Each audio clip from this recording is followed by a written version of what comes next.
Welcome into Utah Stories. I am your host for today, February 2nd. My name is Matthew Pine, and we are brought to you today by Utah Stories Magazine. This is our January issue, but our new issue just came out today, hitting downtown Salt Lake and all of our locations. Here to talk to you today about our top 5 news stories. To start off today, a crowd of over 100 Sugar House residents gathered in a community council to mostly voice their opposition to a proposed residential tower in the heart of Sugar House. At 21 stories tall, the planned apartment tower is still too high, says Sugar House neighbors. Dan Whalen is the president for Harbor Bay out of Ohio.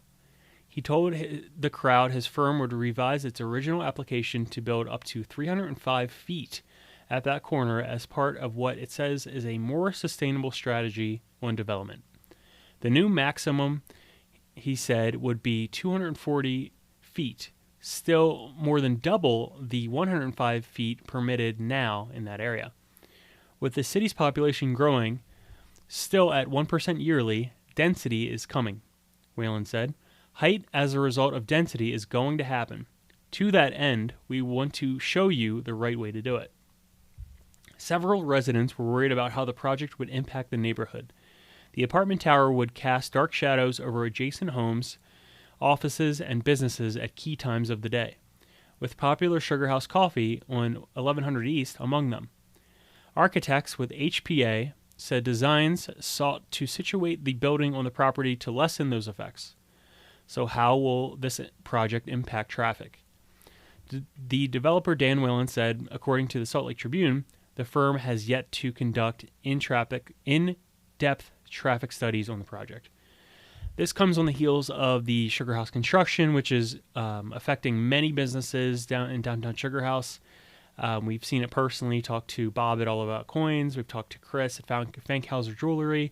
It's really affecting business and really hurting revenue for those folks. Number 2, a man dies after a fall while taking photos at Utah Canyon Overlook, according to Fox News. A 19-year-old named Jonathan Fielding was hiking with his friends near the Moonscape Overlook outside of Hanksville, and he stopped to take some photos and fell to his death. Jonathan's sister said, "No view is worth the suffering that your family and friends will go through. No view is worth the risk that rescuers face when trying to save people and recover bodies." Truly a tragic story. Our number 3 in the top 5 is February is Black History Month. Black History Month celebrates achievements of African Americans. What is Utah doing to honor this month? There's many things to do in Utah during the month. There is an SLCC Poetry Slam at the Oak Room, the Taylorville Redwood campus. Today, on February 16th, there is a Black Excellence Gala at the Edison House. There are also panels and lectures available. One of them is called Black and Dating in Salt Lake City and the Utah Museum of Fine Arts. There are many more events in Utah for Black History Month, so look out for more. Moving on, Utah storm is coming after unexpectedly nice weather in January. Just a couple days ago, it was 60 degrees. Yesterday, it was nice 50, 55 degrees.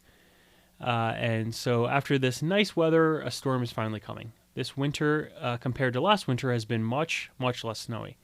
Starting on Friday, today, rain and snow is coming down. Skiers may enjoy this, but other citizens may be ready for their winter depression to end. And finally, the Utah Jazz teams up with the Stanley in a multi-year contract. Everyone in Utah loves their Stanley Cup. To go to Fizz, to fill up with Diet Coke, with lime and cherry, and now you can get a Stanley Cup with the Utah Jazz branding on it.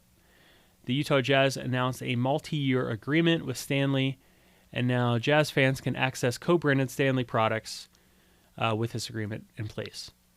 The Jazz players throughout the 2023-2024 season will have this partnership through the stainless steel Stanley Cups, and they will donate $19.13 to the Wasatch Community Gardens, a local nonprofit.